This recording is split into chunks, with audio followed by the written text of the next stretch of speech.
Welcome back to your live continuing coverage of the New York International Auto Show 2017. I'm Michael Artis here at the Jacob K. Javits Center, coming to you live from New York City on BeTerrific. You are the Terrifics. You make BeTerrific special at BeTerrific TV on all social media. We're so excited about joining Snapchat. You can follow us there as well. And also Periscope. It's all at BeTerrific TV. And if you want to send us feedback, do so. Connect at BeTerrific.com. We love your positive feedback. Keep it coming. Don't forget, in addition, when you send us an email, we'll ask you to join our Slack chat and send you an invitation. We just need your name and your email address. Then you can have 24-hour real-time conversation with us, you, and the rest of the Terrifics, like we do with CJ, who's watching from the great state of Texas. What's up, CJ? He wants to know about Toyota. A good question about the new Toyota that's going to replace the FJ in the lineup.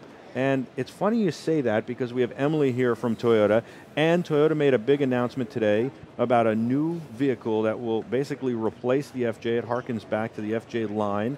The FJ was brought back a few years ago in a very modern version and has gone away again, and now we've got an announcement about a Sienna and an FJ replacement, and then a whole lot of other great technology to talk about. A lot of great things happening at Toyota, and of course our own Dr. David Milch is here. How are you, Michael? Good, how are you? We had a great lunch break. Yes. Great to be back on the set with you, Emily. Thank you, nice to be here. Thanks for having me. So let's jump right into it because everybody's really excited about this new vehicle, especially the off-roaders. You know, off-roading is a lot of fun, but it takes a really specialized vehicle, and certainly the Land Cruiser and the FJ have been kind of the model of vehicles for this. Yeah, absolutely. So here at the New York International Auto Show, they released the FT-4X, so Future Toyota 4x4, and it is a concept vehicle, and it kind of, like you were saying with the FJ, it is that more rugged off-road feature, but it's for millennials because they want it to be always ready, is basically the tagline, because you could go from your desktop to the trailhead right away, and it's always ready to go. So it's funny that you say that because I was in Amsterdam a couple years ago doing the International Broadcasting Convention, and I met a guy who was MI6, and he said that. How did you know that the guy was MI6, Michael? Well, okay, if you told me, then you'd have to dispose of it. Okay, so we got pretty friendly over the days of the convention, and he was there, and he took me out to his truck. We started talking cars, and he showed me his truck, and I said, well, why is your truck equipped like this? Did it have like an ejector seat? You know, not the ejector seat, but everything else. Okay. Pretty much everything. It might have had the ejector seat. I didn't ask about that, but it had everything else. And then he was saying that he was ready to go. Like if he needed to leave that location, it was like his go bag was basically this whole vehicle. Exactly. Yeah. And I'm listening. By the way, in all it's fairness, a good story. Okay, keep going, in Michael. all fairness, no. It is a great story, and in all fairness, I question this guy every step of the way, and still question him. But apparently, he checks out from what I checked him out, and apparently he checks out. But I still question it because MI6 is supposed to be secret, right? Okay. But anyway, this is what the guy said. We digress. Anyway, the vehicle was ready to go, right? Yeah, and like this new vehicle they released, the armrest actually can be a sleeping bag. It's a North Face sleeping bag. The door armrest yes can be a sleeping bag. It now we're getting to Bond territory. Exactly. And then the door handles can be a water bottle. The handles up above. What do you mean the door light handles can be a water bottle? Yeah, you started this, removable. Michael. Yeah. So you have to be always ready. If you're just hitting that trailhead, then your car is capable of getting you there, getting you you really there get quickly. off-road. Right. Yeah, you get off-road, you need So all you those really things. like, I guess the idea is, and you said it, you go from your desktop to the trail, but you don't have to think about going to the trail. You don't have to go, oh, I got to pack 20 things. It's already in your vehicle. You just have to get out to the trail and go, I need a water bottle. Oh, let me Now, is there a detach gun my rack that elevate, No gun Wait, rack. no gun rack. So what happens there when are you- some coolers in the How back do you for get out of the hot vehicle once you use the water bottle? Like, so if you take the water bottle out, you start using it, how do you get out of the Well, vehicle? it is just a concept. So the concept is you're going to have your water bottle, you're going to have your dome light for your tent. Those are all removable features in the vehicle that you can use when you get to the spot, to the base It's camp, all about basically. lifestyle. Seriously, It's I mean, about we're really lifestyle. trying to map the cars and the features to people's lifestyle. Well, and that's Exactly. what I was going to say is that whether this guy was legit or not, he had a truck, and it was actually an old Land Cruiser that he had as his go bag, and that's basically what you guys have done, and I think that's really cool and practical too. And so what I've heard is that, you know, concepts in the past have taken years, 5, 10 years to go from concept to dealership. I hear, though, that this is something that could go from concept to dealership, especially because of the response to it already in I don't know, a couple hours. Right. But the expectation of the response to it, it could go from concept to dealership in a matter of a year or two. That's all because of Emily. Right. Of course, yeah. Is Well, that possible? You know, when we have a concept vehicle, we sometimes don't know how long it'll take or if it will ever become an actual vehicle. Right. So for this, they're basically going to see what the response is and then go from there. But it's a more ready vehicle than less ready vehicle, where concepts used to be just this kind of like, well, this is our dream. Right, like very futuristic. Right. But this is something that could potentially go into production if there is enough positive feedback from it. Well, people love the FJ, and when you stop making it, they like ran to dealerships to buy it. So oh yeah, that'll be interesting. And I mean, is it something you would use? You're from Oregon, right? So you kind of hit the trail a lot. Is it something you think? We were just talking about this. Oregon can have some very rugged weather. Exactly. Yeah, and I feel like I kind of fit that target demographic for them in the sense that I do live in the city of Portland, but there's trails and hiking and waterfalls and a lot of outdoor activities, and that would be a perfect vehicle to go from my house in the city, smaller car, but it's 4x4, so it's off-road capable. So that's the idea. It's something you could drive around the city and be small enough to park and, Does navigate. It have windshield wipers? It should. Yeah. I mean, in but Oregon. But those turn into skis. That would be a good idea. We should market that. It would be, except you have to clean the ice off of the skis to put them back on your windshield. It might be hard. And then you've got the new Sienna, which most people think of them really for families, but we actually, when we hit the road, we rent Siennas a lot to take this pop-up studio with us because of the space and then getting the crew around. Great space. Yeah, a lot of USB outlets. There's entertainment centers. It's actually one of the most comfortable vehicles that you can take a road trip in. It's like the pop-up studio. Yeah. A lot of outlets and Some amenities, and lighting and all kinds of features to make life easy. Exactly. So what's new in the Sienna?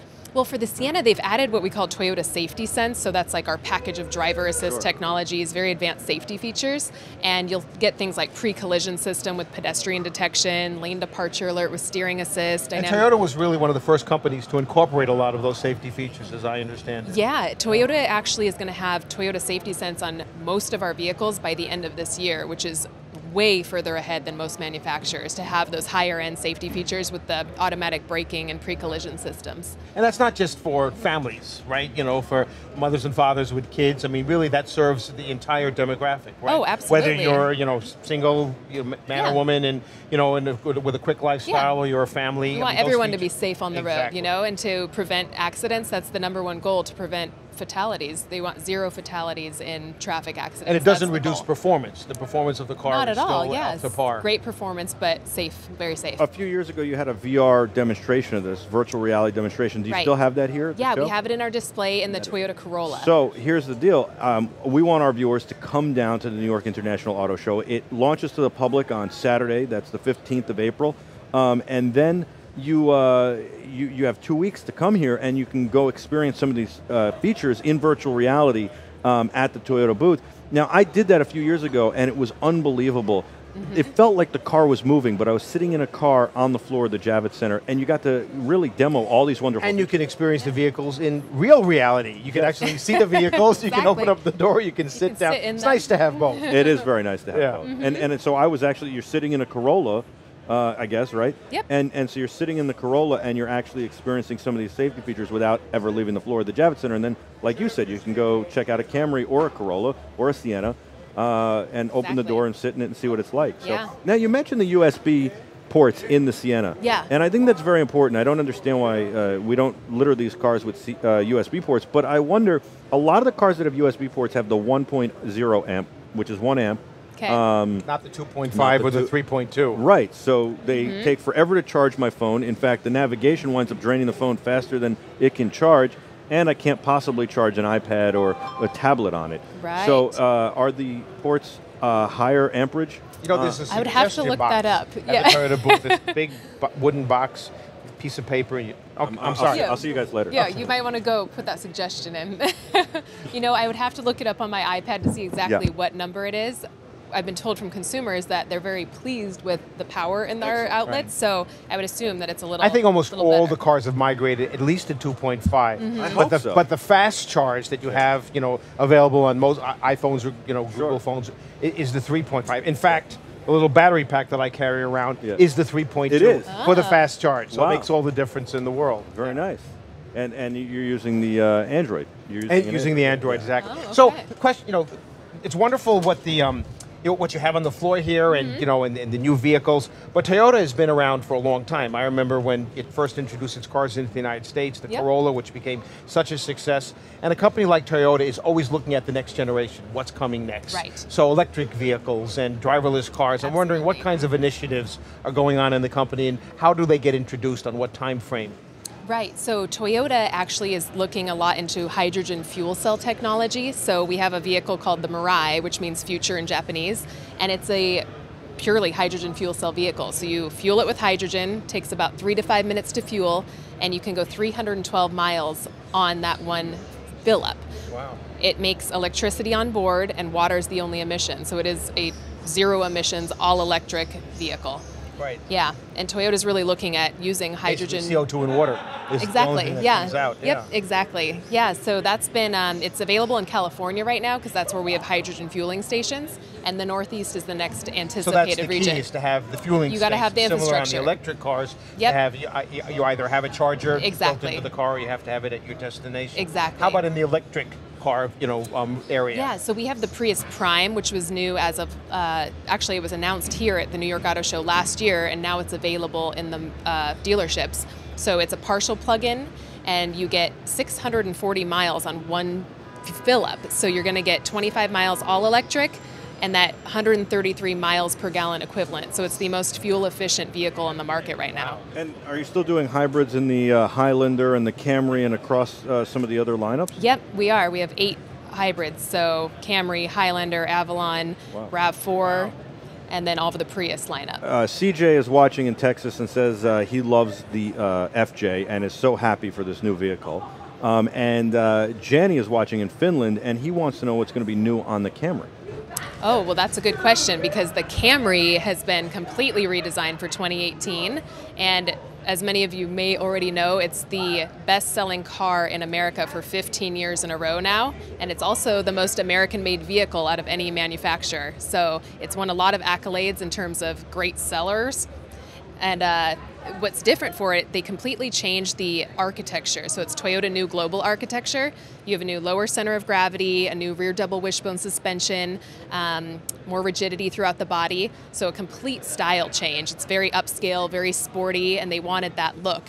When you say the most American-made car in the world, I guess, you mean that it's assembled here in the United States of America using parts from other places, and so the most American-made car being, there could be cars made in America that also use parts from other places, but this is the car that is the most made here, I guess, the most model units? Yeah, well, it is the most American-made in terms of parts, in terms of manufacturing. It's made right here in Georgetown, Kentucky. I mean, even a car, a General Motors or a Ford car could have substantial parts of the body and the engine that come from abroad, from other parts. So you're saying that the parts are sourced from the United States? Oh yeah, they're made, sourced, everything. So it is the most American-made vehicle.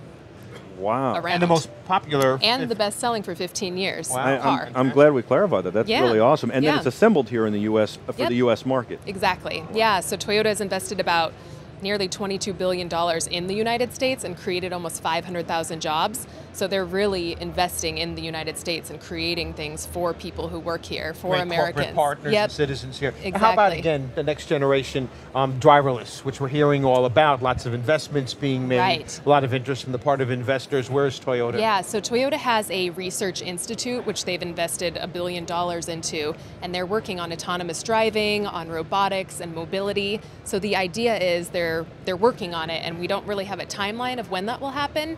But at CES this year in January, they had a concept car called the Concept I, and it had an autonomous driving component and also basically an onboard agent that can read your emotions and actually know when you're feeling sad, so it would maybe take you on your favorite drive along the coast or play your favorort song. So they're really doing this. I can imagine a lot of extensions of that. Exactly. Going through your address book and you're feeling sad, we'll call somebody. Go to Joe's. Yeah, exactly.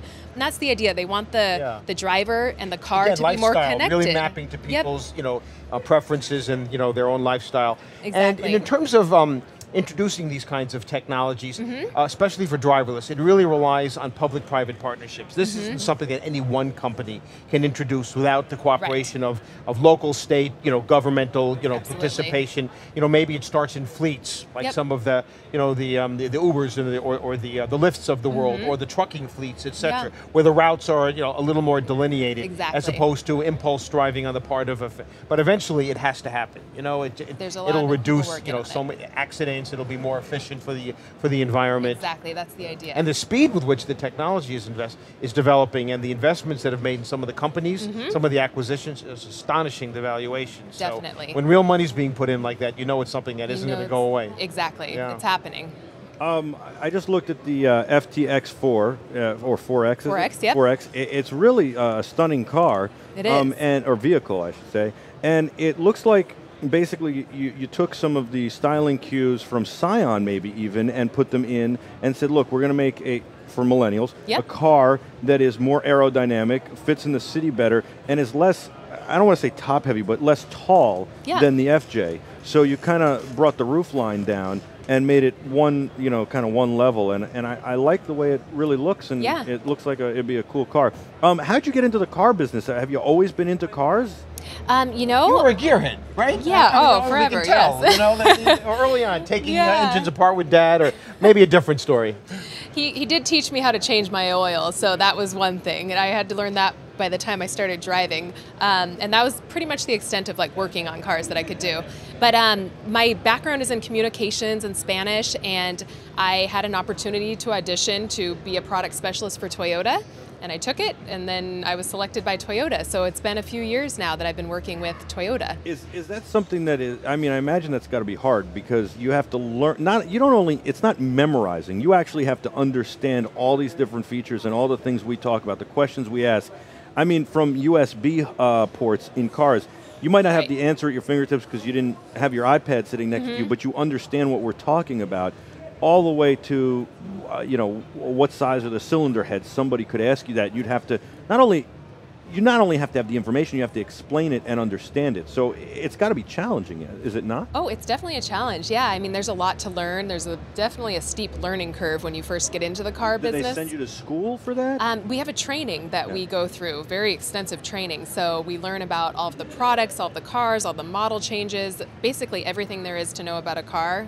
We'll learn it, and then each year things change, and we have new, cars that are unveiled at different shows, so it's constant learning, basically. It's also interesting when you say the word, communications. If somebody's studying communications in school, way back when, oh, you mean you're not studying something in the hard, learning area. You're not studying chemistry or physics, but communications has become so complex. There's so many facets to it. Oh, yeah. To do it well requires the ability to have presence, to be able to communicate to someone, not just one-on-one, but to an audience. To have the knowledge, but to know what you need to know, and then to use your skills and talents to be able to get the message across, and also to be able to learn from the environment that you're in, because the companies are constantly evolving. So it isn't just somebody looking good on camera. It's not just somebody being able to, to read from a script. It's all of that and being able to do it in the moment. And I must say, as I've been involved with BeTerrific, I've come to appreciate what it takes to be in front of the camera, and the folks that you can't see that are behind the camera in the control room. A lot goes into this, just like there's so much that goes into a car company to make it all pull together. And you do a fabulous job. You absolutely do. I had a great teacher. Yeah, you guys are both very good, I must say. Thank you very much. Oh, that's very kind of you. So in terms of the expectation for Toyota for the next 2 weeks, this is an opportunity to introduce the line, to really sort of the themes of what the company represents, the corporate values, which we hear so much about. And it's a springboard. Where does this come in the chain of shows? Is this towards the beginning of the year in terms of the industry, or? No, this is the last show of the year. So starts typically in October. The first major is in Los Angeles in November, and then you'll hit Detroit in January, Chicago in February, and then DC's become a pretty big show too. And New York is basically, this is it. It's a wrap up. Well, that's great. Yeah. So everybody that you know a lot of the faces on the floor. Everybody's seen. You all get together and have a big party at the end of it. Or? We celebrate. Yes. And you celebrate, and then you get to go home for a little while before you do it all again. Exactly. Yep. Yeah. Well, thank you so much for joining us. I think everybody should check out Toyota. Obviously, the new cars are really exciting, but the ones that are still haven't changed are also pretty exciting. Exactly. Reliable cars, well-built cars, and really great stuff happening at Toyota. A lot of innovation. Great brand, you know, been around forever. Great corporate citizen here in the United States. Right. You know, world presence, but doing the right thing here in our country. And you pointed out great innovation as well. Absolutely. A lot of the safety features we see today that are standard on a lot of vehicles come from Toyota, and you guys are still leading the charge. You can check that out here at the New York International Auto Show by coming here after the 15th or beyond for the next 2 weeks. You'll be able to come here to the New York Auto Show and see all these different cars and stop by the Toyota booth and get all the safety features in a virtual reality way. It's really awesome. I'm Michael, and we'll be back right after this. Stay with us.